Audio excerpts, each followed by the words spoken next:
Esse capítulo 1, nós vamos ler do 16 em diante.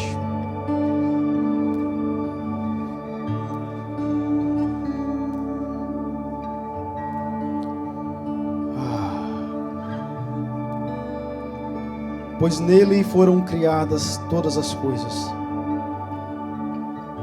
nos céus e sobre a terra, as visíveis e as invisíveis, sejam tronos, sejam soberanias, quer principados, quer potestades.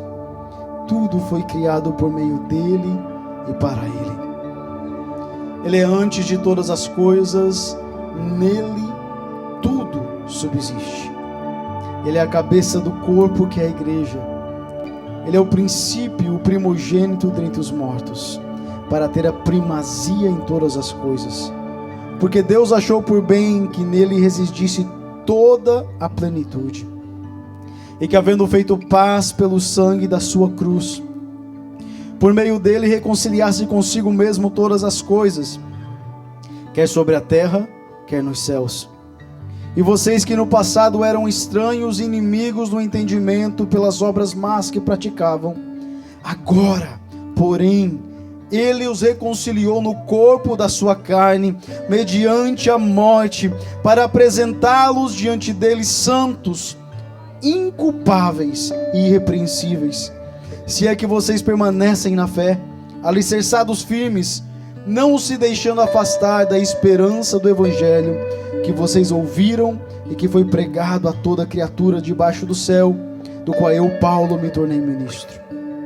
Agora me alegro nos meus sofrimentos por vocês e preencho o que resta das aflições de Cristo na minha carne, a favor do seu corpo, que é a igreja, de qual me tornei ministro de acordo com a dispensação da parte de Deus, que me foi confiada em favor de vocês, para dar pleno cumprimento à palavra de Deus, o mistério que esteve escondido durante séculos e gerações, mas que agora foi manifestado aos seus santos.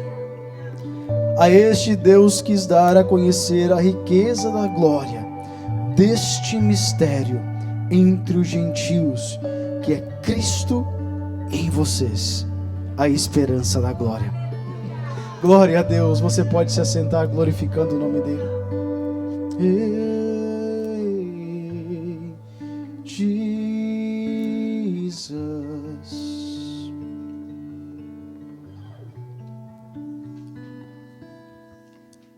Oh, Jesus. Nós viemos falando da salvação.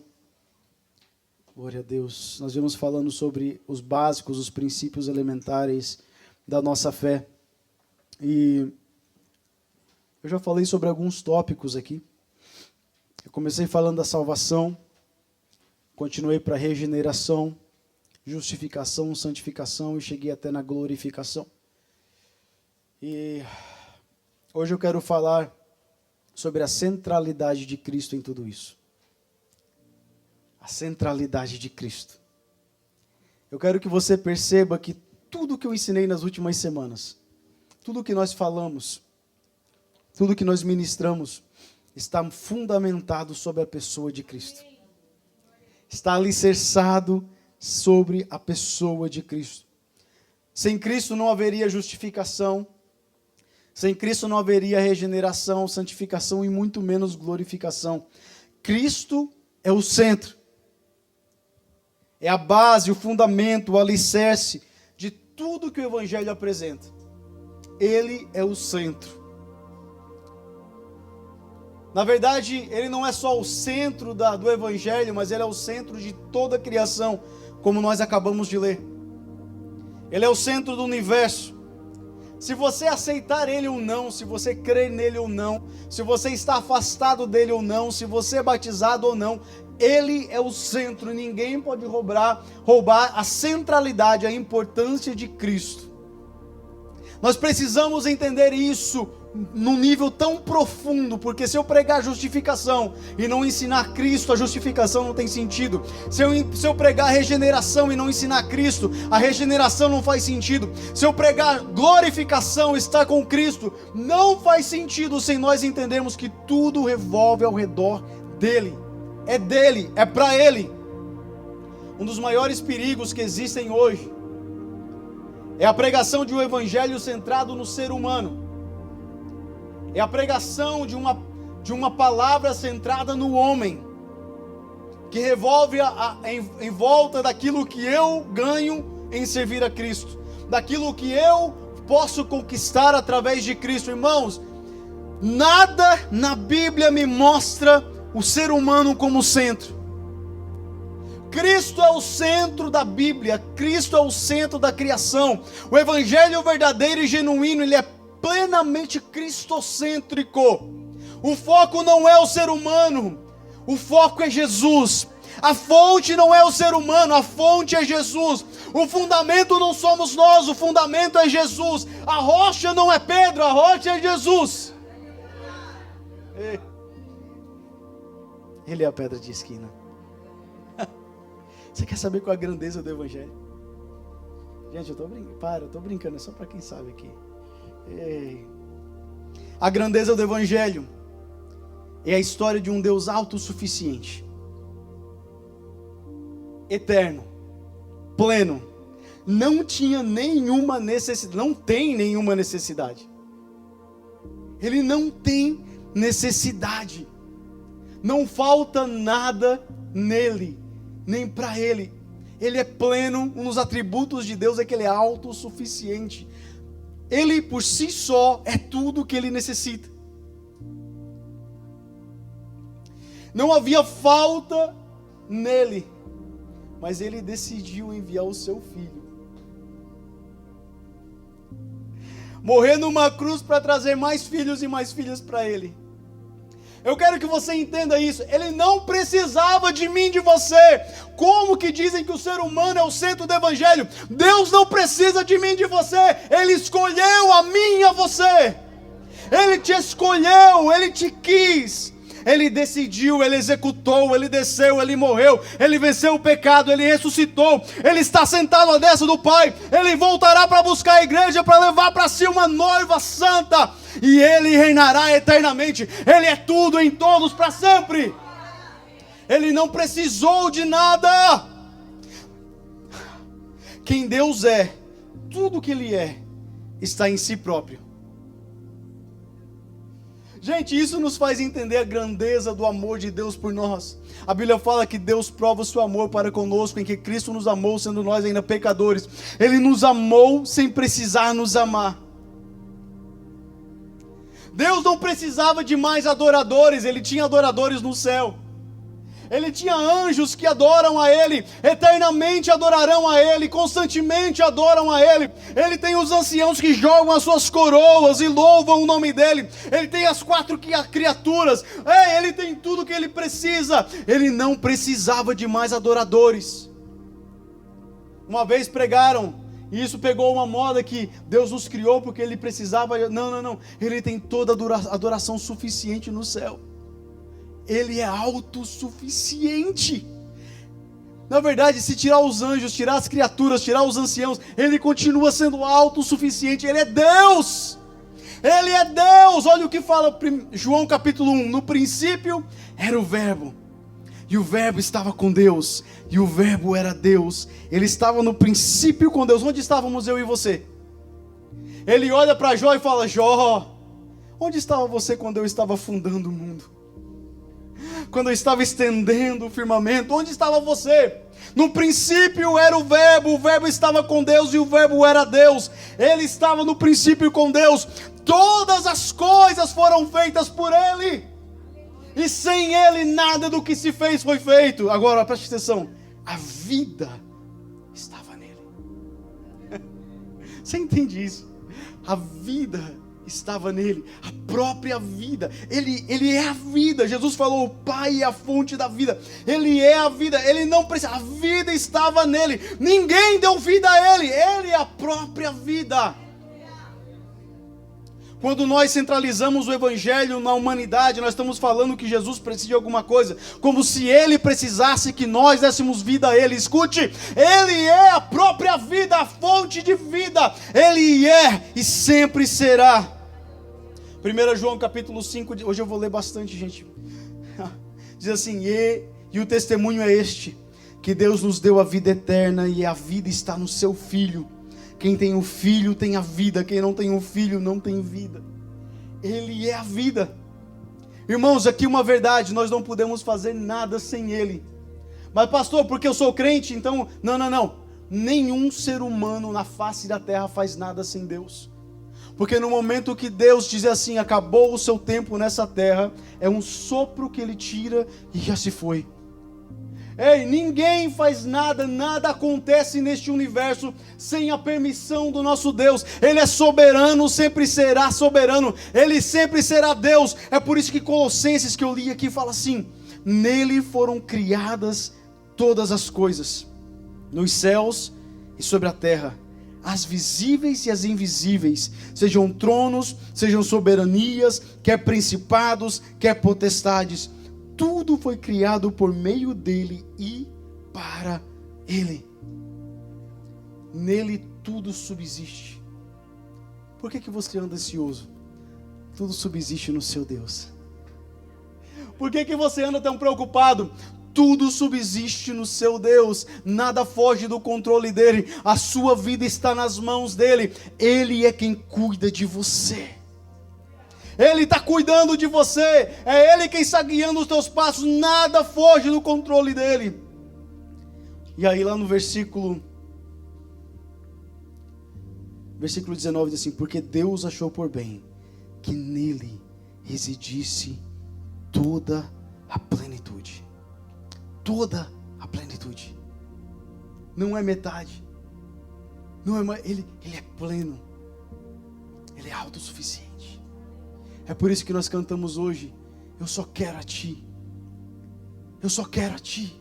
Por quê? Porque Ele é tudo que eu preciso. Enquanto nós não entendemos que Ele é tudo que nós precisamos, não é, irmãos, não é que, mas pastor, eu preciso de dinheiro, eu preciso de família. Você precisa sim, glória a Deus, mas sem Ele nada disso tem valor.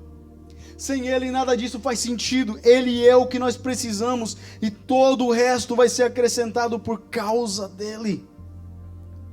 Olha o que diz, segundo Colossenses capítulo 2, do 6 ao 10, diz assim: portanto, assim como vocês receberam a Cristo, o Senhor, continuem a viver nele, estando enraizados, edificados nele e confirmados na fé, como foi ensinado a vocês, crescendo em ação de graças. Tenham cuidado para que ninguém venha enredá-los com a sua filosofia e vãs sutilezas, conforme a tradição dos homens, conforme os rudimentos do mundo, e não segundo Cristo, porque nele habita corporalmente toda a plenitude da divindade. Também nele vocês receberam a plenitude. Ele é o cabeça de todo principado e potestade. Você entende essa frase? Nele habita corporalmente toda a plenitude da divindade. Nele está todo o poder. Todo o poder. Não está metade do poder, está todo o poder. O mesmo poder que criou os céus e a terra e soprou as estrelas, o mesmo poder que ressuscitou dos mortos, o mesmo poder está em Cristo, corporalmente em Cristo.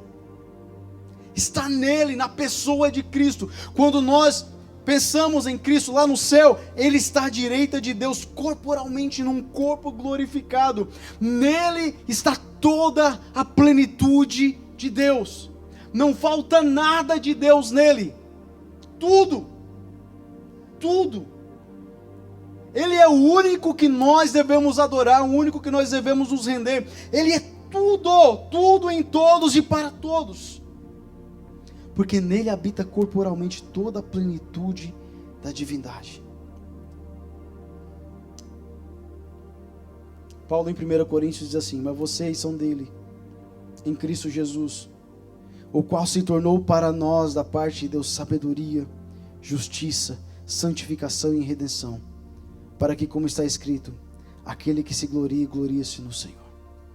Então nós estamos pregando sobre regeneração, santificação, justificação.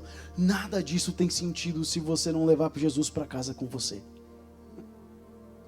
Você pode vir aqui aprender um monte de teologia, um monte de termos, e falar a santidade posicional, progressiva e perfeita, e falar um monte de coisas, mas se você não levar o central, aquele que é o importante, aquele que é pleno para dentro da sua casa, nada disso faz sentido.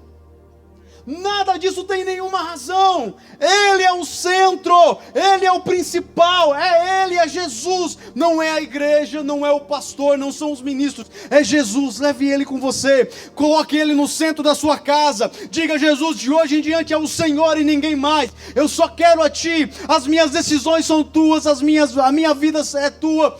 Tudo é para Ti e por Ti. É Ele, é Ele, é só para Ele. Ele é a centralidade do Evangelho. Na verdade, sem Ele não existe Evangelho. Estão tentando humanizar o Evangelho, banalizar o Evangelho, tirando a figura de Jesus do centro. Sem Jesus não existe Evangelho. Sem Ele nada teria sentido. Na verdade, não teria nem razão para o nosso viver. Paulo, escrevendo ao Romanos 11, ele fala assim: porque dele, e para Ele, e por Ele são todas as coisas. Glória, pois, a Ele eternamente. Amém. Nós cristãos deveríamos estar vivendo de acordo com a centralidade de Cristo em nossas vidas. O que isso significa? Que Cristo precisa ir além do meu domingo. Ele precisa ir além das 2 horas que eu gasto num domingo dentro de uma igreja. Que Cristo deveria ser o meu direcionador, aquele que vai me direcionar na segunda, no trabalho, em casa, na família, aquele que vai me ajudar ou vai me dizer qual decisão tomar. Cristo precisa ser o centro da minha vida. Eu não posso ficar 2 horas no domingo louvando que Ele é a única coisa que eu preciso e sair daqui e esquecer de levar Ele comigo. Não faz sentido nenhum. Não faz sentido nenhum, porque a minha salvação não está em cantar, a minha salvação está em viver. Cantar é muito fácil no mundo. Quantas vezes a gente vê os cantores mundanos cantando músicas de igreja, cantando louvores? Porque cantar é fácil, mas o viver é o importante. É por isso que Jesus um dia vai olhar para alguns e vai dizer: eu nunca vos conheci, mas Senhor, eu profetizei no Teu nome. Senhor, eu preguei no Teu nome. Senhor, eu pegava o microfone e as pessoas começavam a chorar. Senhor, eu fazia isso, eu ia na igreja todos os domingos. Senhor, eu não faltei nenhum culto na Freedom Church. Nenhum culto. Ele falou: eu nunca vos conheci, porque você saía da igreja e me deixava na igreja. Porque Ele precisa ser o centro da sua vida e da minha vida. Ei! Não adianta eu chorar aqui no domingo se eu não choro em casa. Não adianta eu chorar quando eu estou com o microfone na mão, se lá no meu quarto Jesus não me move. Se lá no meu quarto as minhas lágrimas não descem, se Ele não fala comigo quando eu estou sozinho com Ele. Não adianta eu viver isso aqui, não adianta eu viver de evento em evento, de festa em festa, se dentro de casa eu não consigo viver com Ele. Ele é a centralidade. Os que vão se batizar hoje estão publicamente declarando isso. Jesus é o centro da minha vida. Ele é o mais importante. Eu decidi servir a Ele com tudo que tenho, com tudo que sou. Ele é o centro da minha vida. A melhor parte da vida cristã, a melhor parte de tudo isso que nós vivemos, é ganhar Jesus. Vou repetir que você não entendeu. A melhor parte da vida cristã é ganhar Jesus. Só aqui agora. A melhor parte de ganhar Jesus é... melhor parte da vida cristã é ganhar Jesus. Às vezes nós vivemos a vida cristã sem o Cristo. Ei, Jesus. Que tristeza isso. Você já conhece? Não, você já se examinou. Às vezes nós vivemos a vida cristã sem Cristo. A melhor parte da vida cristã não é ir morar no céu. A melhor parte da vida cristã não é perdão de pecados. A melhor parte da vida cristã é ganhar Jesus. é ganhar a Ele, é reconhecer, é ser conhecido por Ele, é amar a Ele e ser amado por Ele. Jesus é o principal, é o mais importante, é o melhor. A melhor parte da vida cristã é Jesus. Nunca foi sobre bênçãos, nunca foi sobre milagres, nunca foi sobre isso. Isso são subprodutos, são consequências daquilo que eu vivo com Jesus. A centralidade é que um Deus pleno, autossuficiente, decidiu morrer numa cruz para me encontrar. Ele decidiu morrer numa cruz por mim e por você.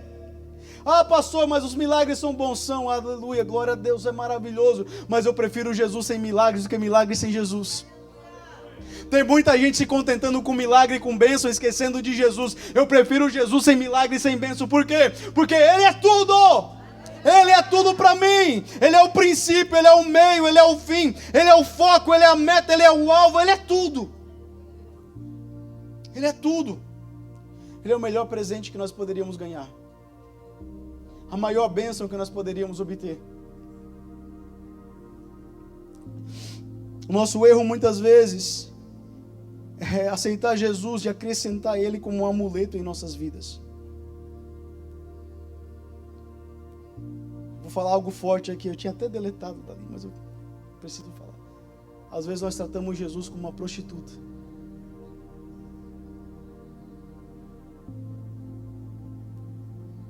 Porque quando eu preciso de alguma coisa, eu vou lá e pago, faço uma oração, recebo o que eu quero.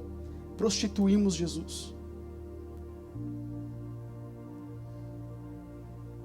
Chama-se prostituição espiritual. Sabe que quando o povo estava no Egito e depois logo na história de Israel, o que Deus mais cobrava do povo era prostituição espiritual. Que quando tudo estava bem, eles largavam de Deus e buscavam outros deuses. E depois, quando tudo estava indo mal, eles voltavam, lembravam que tinham um Deus, voltavam, se humilhavam, e Deus ia lá e curava, e restaurava, e abençoava, e eles se prostituíam vez após vez. E às vezes nós vivemos prostituição espiritual. O que é isso, pastor? É pegar Jesus e usar Ele como um amuleto. Eu falei com os homens algumas sextas-feiras atrás, que é pegar Jesus como se fosse um gênio da lâmpada. E quando nós precisamos, nós esfregamos a lâmpada e fazemos um pedido. E se Ele não faz, ainda ficamos bravos. Que Deus é esse? Que não ouve a minha oração? Se tu fosse Deus mesmo, tu... Chama-se prostituição espiritual. Querido, não acrescente Jesus na sua vida. Acrescente a sua vida em Jesus. Paulo fala assim, não é se Jesus está em vocês, mas é se vocês estão em Jesus. É aquele que está em Cristo. É aquele que está em Cristo. Gente, é muito fácil acrescentar Jesus nas nossas vidas. É muito fácil falar, eu sou de Jesus, eu vou para a igreja. É fácil falar, mas acrescentar nossa vida em Jesus. É nós inserimos o que somos em Jesus. What you do with Jesus matters. O que você faz com Jesus importa.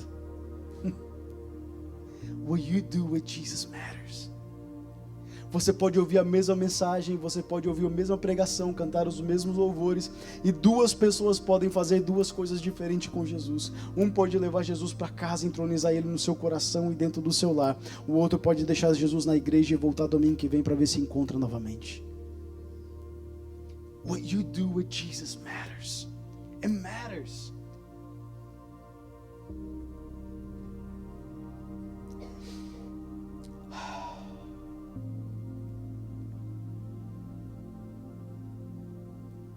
Vou acelerar porque tem batismo ainda. Então nós aceitamos Jesus, nós recebemos a regeneração, justificação e todos os benefícios daquilo que Ele fez na cruz do Calvário. E agora? O que eu faço? Primeira coisa que eu tenho que entender: se eu não aceitar o senhorio de Jesus na minha vida, nada disso faz sentido.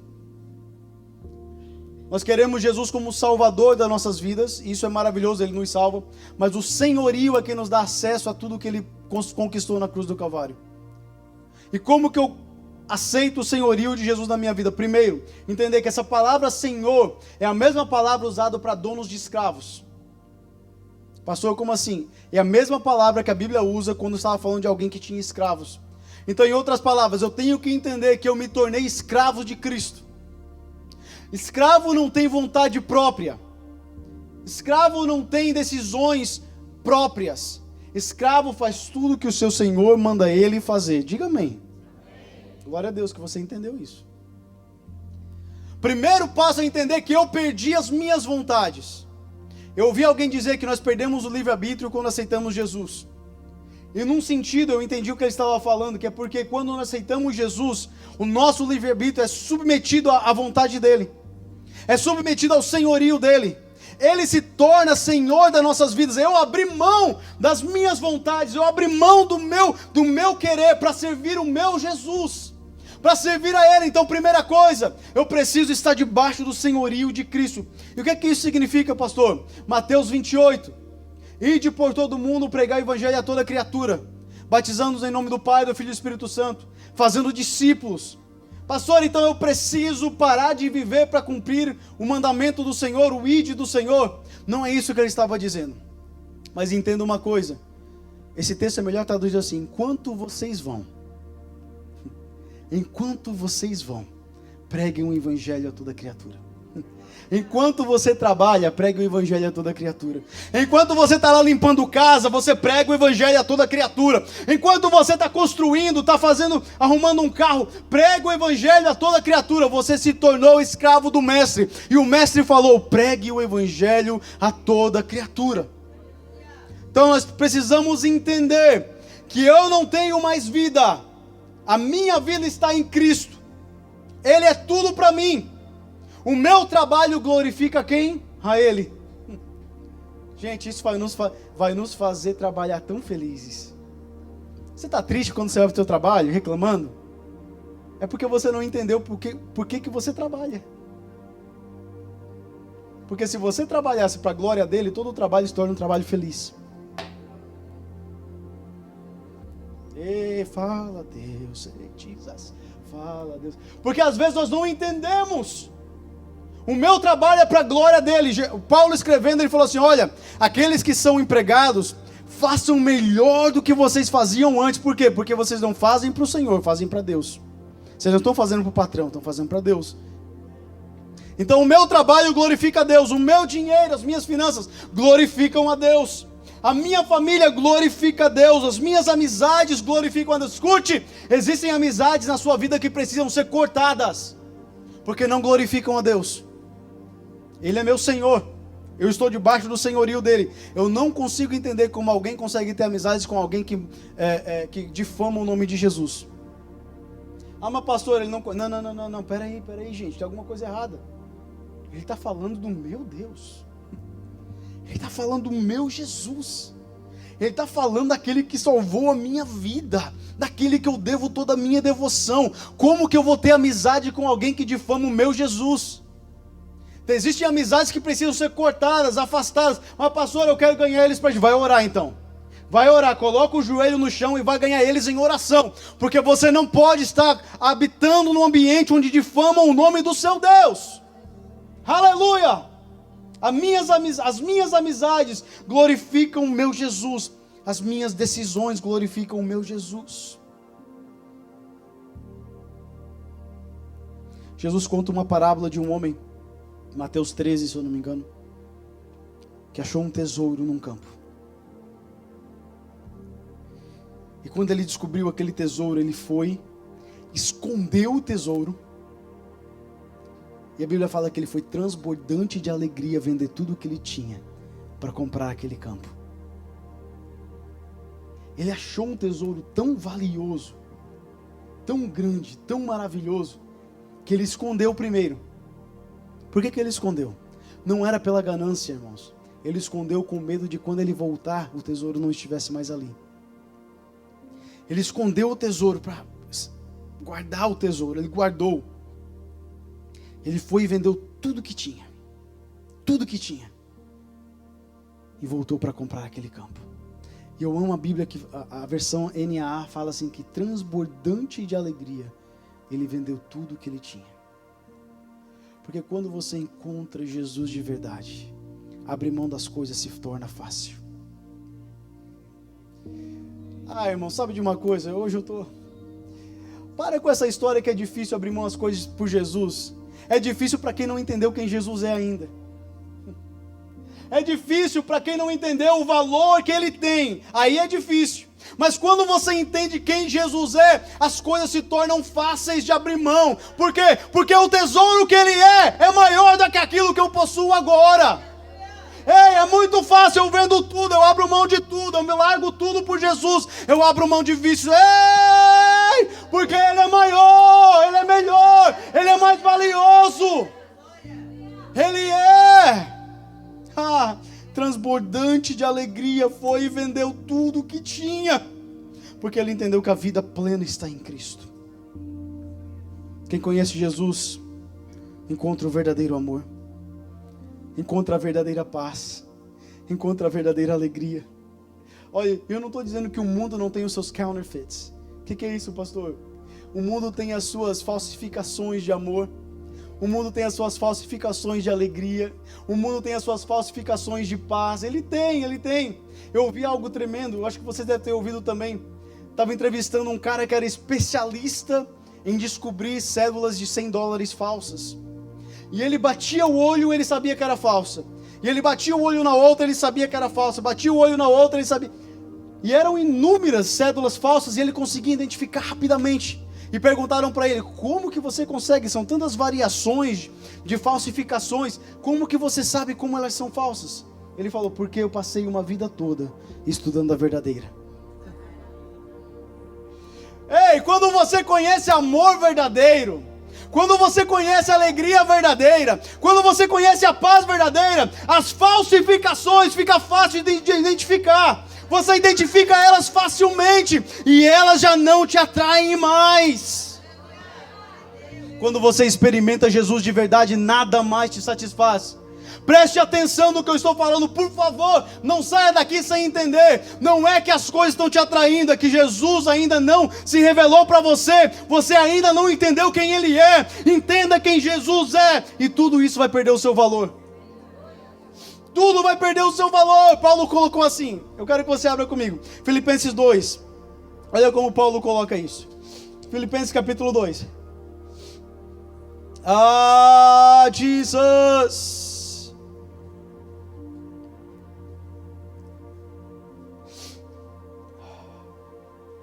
acho que eu coloquei errado, eu acho que é Filipenses capítulo 3, desculpa, Filipenses 3 do 7, mas o que para mim era lucro, isso considerei por perda por causa de Cristo. Na verdade, considero tudo como perda, por causa da sublimidade do conhecimento de Cristo Jesus, meu Senhor. Se torna fácil. Irmãos, Paulo abriu mão da sua posição de acadêmico, da sua posição de fariseu.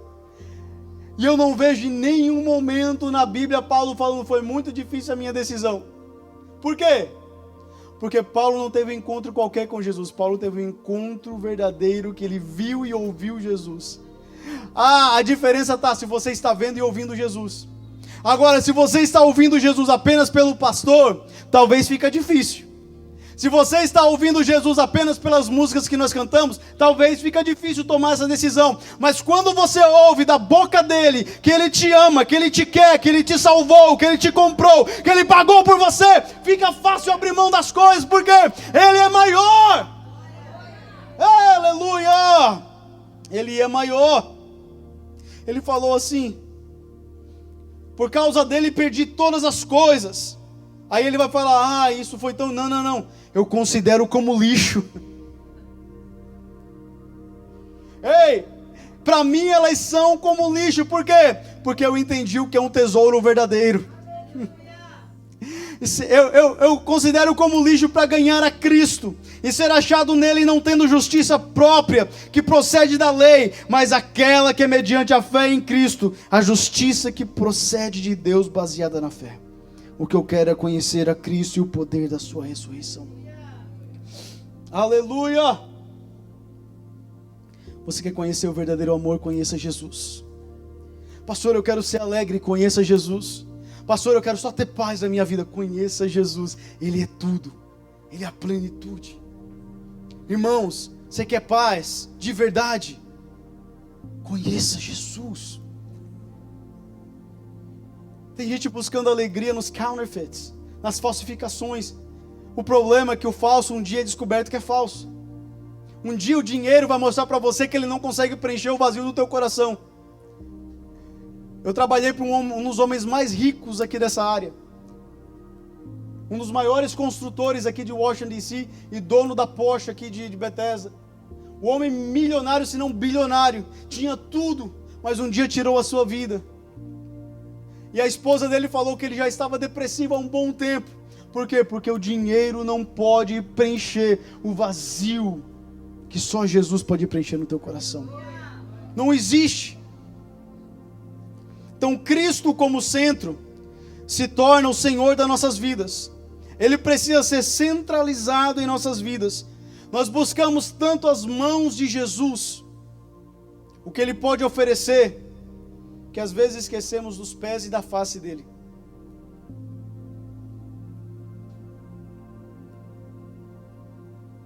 O nosso tempo nos pés de Jesus é mais importante e mais necessário do que o nosso tempo buscando as mãos dEle.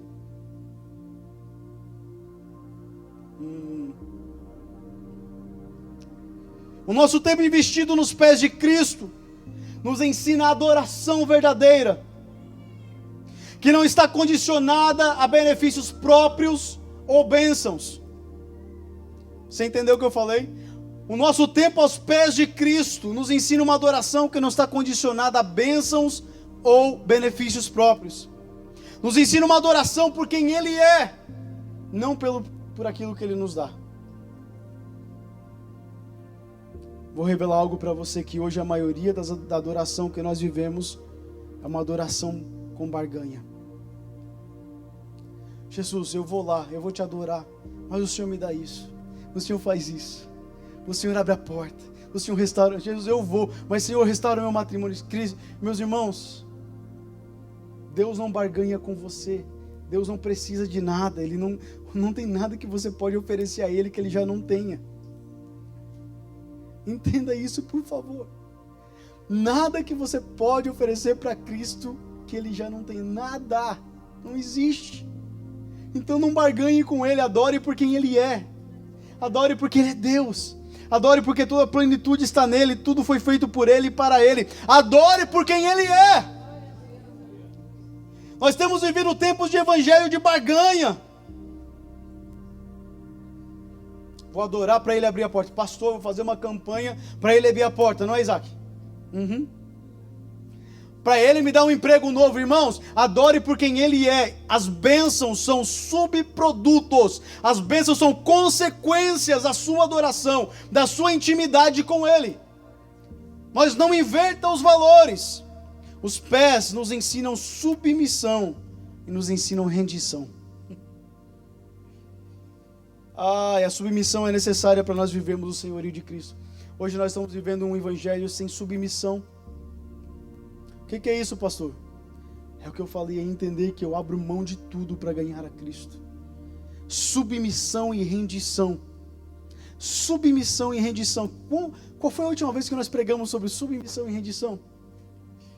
De eu abrir mão de tudo para servir a Cristo.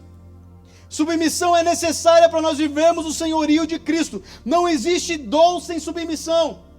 Não existe unção sem submissão. Não me diga que você tem unção se você não é submisso. Deus não está buscando a sua unção além da sua submissão. Ele quer a sua submissão para que Ele possa derramar unção.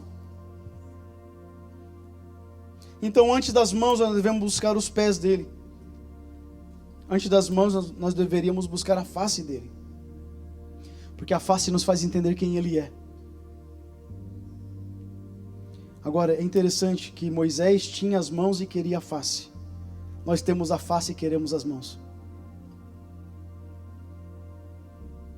Moisés tinha a bênção de Deus. Deus estava como coluna de fogo, como nuvem sobre o povo. Deus estava abrindo o mar vermelho. Ele tinha as mãos, mas ele queria a face.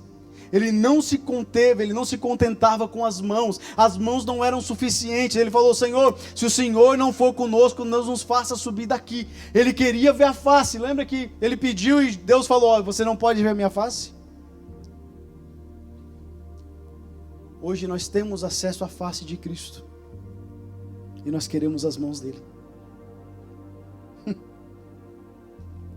As mãos falam de um relacionamento raso, a face fala de profundidade e intimidade.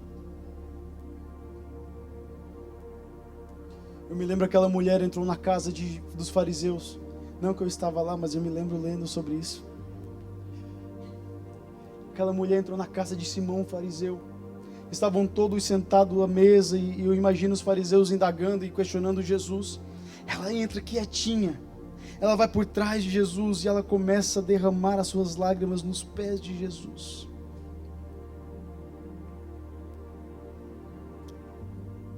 Em nenhum momento ela pediu: Senhor, faz isso por mim. Senhor, faz isso, faz aquilo por mim. Senhor, muda a percepção do povo. Senhor, pelo menos ajuda na minha reputação. Ela não pediu nada. Ela apenas se dobrou e rendeu a sua adoração aos pés do Mestre. E é interessante que até naquele momento Jesus não tinha falado nada. Ele estava sentado na mesa, mas ele estava em silêncio. Mas quando existe uma adoração extravagante, não buscando as mãos, mas buscando os pés dele, ele se manifesta. Você quer ouvir a voz de Jesus? Adora ele por quem ele é, não por o que ele pode te dar.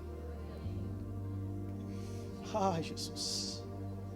As mãos deveriam ser o resultado daquilo que eu vivo através da contemplação da face de Cristo.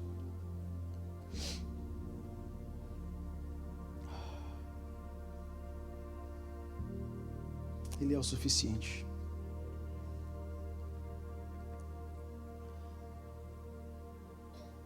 Servir a Ele não pode estar condicionado a bênçãos. Servir a Ele não pode estar condicionado a milagres.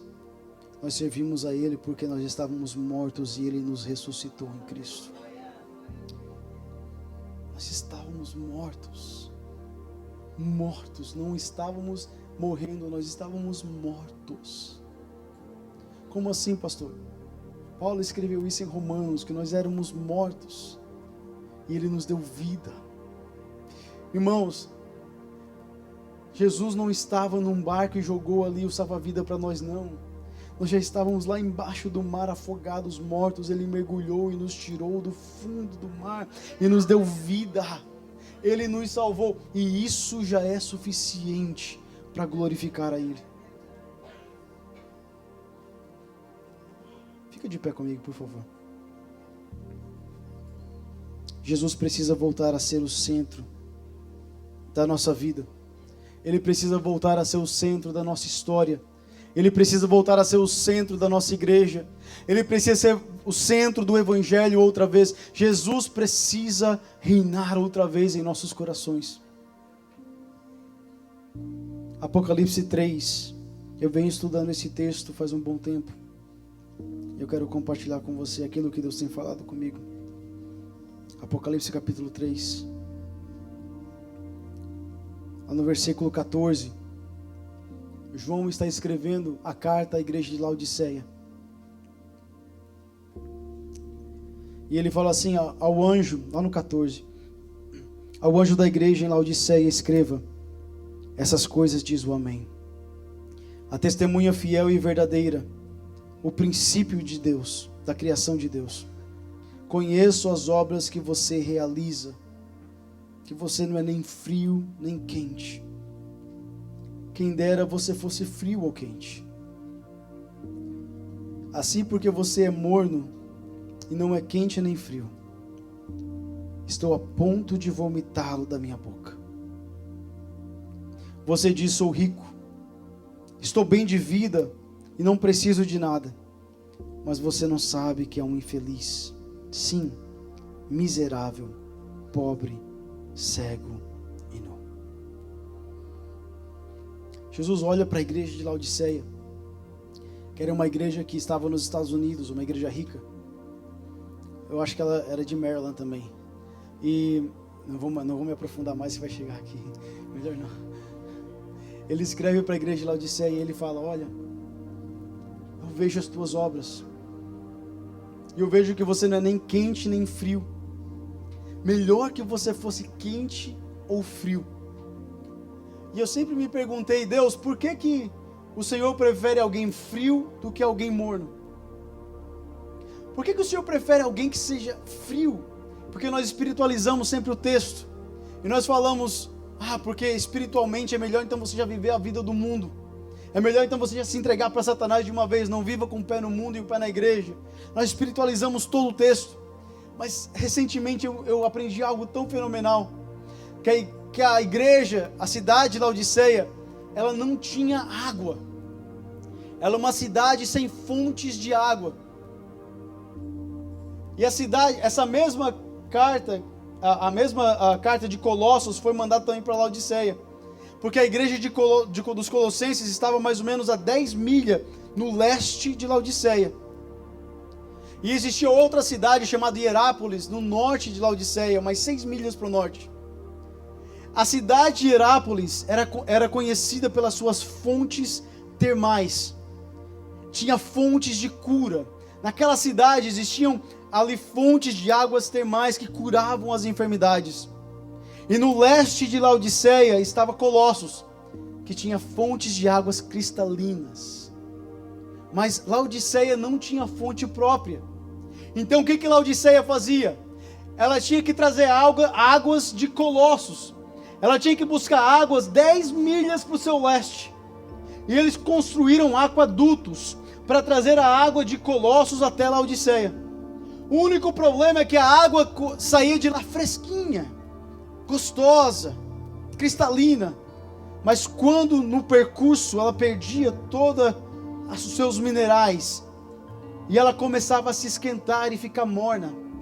E quando ela chegava em Laodiceia, a água estava morna. E os moradores de Laodiceia, então, ao beberem a água, eles vomitavam. Porque a água morna dava ânsia, e eles vomitavam a água que vinha de Colossos. E quando eu ouvi isso, eu fiquei: Jesus. Sabe por que Jesus falou para eles: é melhor que vocês fossem frios ou quentes? Porque o frio, ele tem água que sacia a sede. Ele tem água que traz vida. E o quente tem água que cura a enfermidade. Mas Laodiceia era uma igreja seca. Laodiceia era uma igreja que não tinha fonte de águas. Ela tinha que pegar da fonte dos outros para saciar a sua própria sede. E quando chegava nela, ela estava tão distante de Colossos, que quando chegava nela, a água já não tinha minerais e estava morna. Aí Jesus falou: eu vou vomitar você da minha boca. Em inglês fala: I'm about to spit you out. Eu vou cuspir você da minha boca. Ele falou: é melhor você buscar água fresquinha. E eu comecei: Jesus, por quê? Porque aquele que crê em mim, como diz a Escritura, vai fluir uma fonte de rios de água viva. Nós estamos nos acostumando a ser Laodiceia secos, sem fonte. Por quê? Porque eu me acostumei a beber da fonte dos outros. Eu me acostumei a beber da fonte que sai deste púlpito aqui. Então eu venho de domingo em domingo. O problema é que na segunda, na terça e na quarta a água fica morna. Eu não posso me saciar da fonte que flui dos outros. Eu tenho a fonte dentro de mim. Jesus habita dentro de mim. Irmãos, Jesus habita dentro de você. E Ele quer fazer fluir uma fonte de água viva dentro de você. Então não se acostume com a fonte dos outros. Você precisa colocar Jesus como centro da sua vida, e Ele vai fazer jorrar de dentro de você. Espera aí, pastor, então quer dizer que não é do Senhor? Não é de mim, é de você. Não é da minha casa, é na sua casa. Não é no meu matrimônio, é no seu matrimônio. Deus não precisa de mim para fazer em você o que Ele tem que fazer. Você entendeu? Vou repetir, só que Deus não precisa de mim para fazer em você o que Ele tem que fazer. Ele quer fazer em você, através de você, porque Ele habita em você. Ele vai fazer uma fonte jorrar em você. mas não aceite beber das águas dos outros. Não aceite. Às vezes é bom para refrescar um pouquinho no domingo, mas na segunda o pastor não está lá, na terça o pastor não está lá, na quarta o pastor não está lá. Então não fique dependendo de mim. Dependa do bom pastor. Dependa daquele que é o Senhor da tua alma. Dependa daquele que habita dentro de você. Dependa dele e não de mim. Aleluia! Glória a Deus. Ele é o centro. É Ele quem é o centro. Nós temos centralizado pessoas, colocado pessoas em altares que elas não deveriam estar. Tira todo mundo de lá. Vai tirando o pastor tal, vai tirando o líder tal, vai tirando não sei quem. Coloque Jesus de volta no centro da tua vida. Aleluia.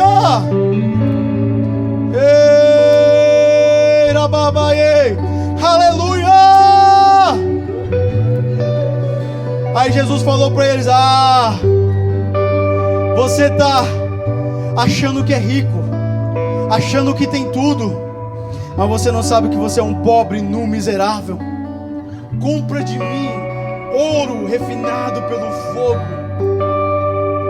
Compra de mim as coisas que não podem ser destruídas pelo fogo. Compra de mim algo de valor.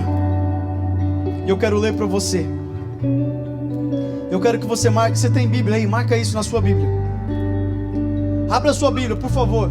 Eu vou recomendar até, não venha para a igreja sem Bíblia. Na verdade, o celular é maravilhoso, gente.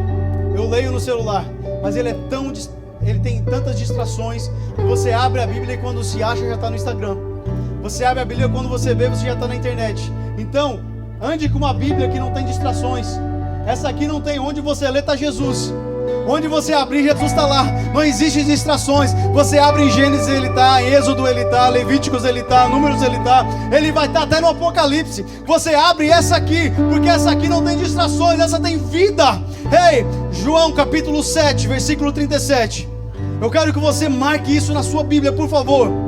Porque você precisa entender. No último dia da festa, o grande dia da festa, Jesus se levantou em alta voz e disse: se alguém tem sede, venha a mim e beba. O que ele falou? Se alguém já é convertido há 10 anos, foi isso? Não? Então vamos lá, o que ele falou? Se alguém é membro da Freedom, é isso? Não. Então se alguém já é batizado no Espírito Santo, é isso? O que ele falou? Se alguém tem, então o que você precisa é ter sede dele. Você não precisa de nada mais. Você não precisa de nada mais. Você precisa ter sede dele. O que é ter sede? Você já teve sede? Gente, quando você está verdadeiramente com sede, meu Deus do céu, você não raciocina bem. Você não consegue ver as coisas bem. Por quê? Tudo revolve em volta de saciar a sua sede. O que Jesus estava dizendo é isso. Tudo na sua vida precisa estar em volta dele. Sem ele nada mais faz sentido. Você não pensa, você não fala, você não age, você não vai, você não volta, você não adora, porque ele é aquele que sacia a sua sede. Ele falou: se alguém tem sede, venha a mim, o quê? Beba. Olha só, ele não falou assim: você precisa pular 10, fazer 10 coisinhas, você precisa ler. Não, venha e beba. Está aberto para todo mundo. Ele não falou assim, ó, se o pastor tem sede. Ele falou: se você tem sede, venha e beba. Está aberto para você, meu irmão. É para você. Você tem sede? Você tem sede? Então vem e beba. Não é para mim, é para nós. Quem crer em mim, como diz a Escritura, do seu interior fluirão rios de água viva. E isso ele disse a respeito do Espírito Santo, que os que nele crescem haviam de receber. Então olha o que ele falou: se você tem sede, venha e beba. Venha e beba, venha e beba, venha e beba. Pastor, como que eu faço para beber? Irmãos, você bebe através disso aqui, ó. Eu abro aqui e tem fonte. Eu abro aqui, tem fonte. Eu abro aqui, tem fonte. Por quê? Porque aqui tem Jesus. Aqui tem Jesus. Aqui tem Jesus. Aqui tem Jesus. Aqui tem Jesus. Você abre essa palavra e você começa a ser saciado. E o que acontece? Isso aqui acontece, Lucas. The Holy Spirit dwells inside of you. And He fills you. He fills you in a way that you have never felt before. You've never felt it before. It's a happiness that you don't find anywhere else. It's a peace that you don't find anywhere else. Only Jesus can do it. Only Jesus. Hey! Aleluia! Quantos estão com sede aqui? Quantos estão com sede aqui? Então nós vamos louvar. Ei, digno é Ele de receber toda a honra, toda a glória e todo o louvor. Agora eu quero aqueles que estão verdadeiramente com sede vir aqui para frente adorar comigo hoje.